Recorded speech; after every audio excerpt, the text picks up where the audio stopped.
মিরপুরের পল্লবীতে শিশু রামিসা সহ দেশের সকল শিশু কিশোর হত্যা ও ধর্ষণের বিচার দাবিতে নারায়ণগঞ্জের সোনারগাঁয়ে মানববন্ধন ও বিক্ষোভ মিছিল অনুষ্ঠিত হয়েছে। শুক্রবার সকালে সোনারগাঁও প্রেস ক্লাবের সামনে সোনারগাঁও উপজেলা খেলাঘর শাখার আয়োজনে এই কর্মসূচি পালিত হয়। মানববন্ধনে বিভিন্ন শিক্ষা প্রতিষ্ঠানের শিক্ষার্থী ও সাধারণ মানুষ স্বতঃস্ফূর্তভাবে অংশগ্রহণ করেন।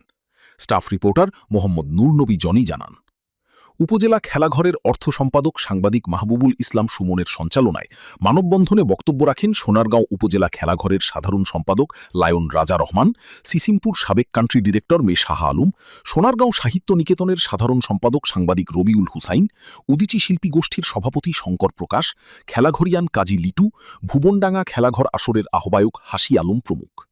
এ সময় আরও উপস্থিত ছিলেন সোনারগাঁও উপজেলা খেলাঘরের সহসভাপতি আনোয়ার হোসেন, সম্পাদক মণ্ডলীর সদস্য কাজল বণিক, সাংবাদিক মোহাম্মদ নূরনবী জনি, সুলতানা রাজিয়া, মিলন হোসেন অপূর্ব, আলেয়া আক্তার নিতু, শিখামণি সহ বিভিন্ন শিক্ষা প্রতিষ্ঠান ও সামাজিক সংগঠনের নেতৃবৃন্দ। বক্তারা ক্ষোভ প্রকাশ করে বলেন, ঢাকার পল্লবীতে শিশু রামিসার সাথে যে নৃশংস ও পৈশাচিক ঘটনা ঘটেছে তা পুরো দেশের মানুষের হৃদয়ে নাড়া দিয়েছে।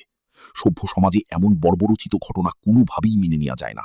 আমরা অবিলম্বে ট্রাইব্যুনালের মাধ্যমে এই ঘটনার সাথে জড়িত ধর্ষক ও খুনিদের সর্বোচ্চ শাস্তির দাবি জানাচ্ছি।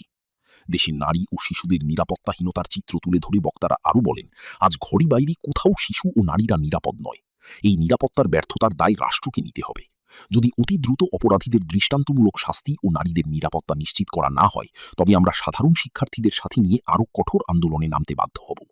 মানববন্ধন শেষে একটি বিক্ষোভ মিছিল উপজেলার বিভিন্ন সড়ক প্রদক্ষিণ করে। কর্মসূচিতে বক্তারা আইনশৃঙ্খলা পরিস্থিতির উন্নয়নে প্রশাসনকে আরও কঠোর হওয়ার আহ্বান জানান।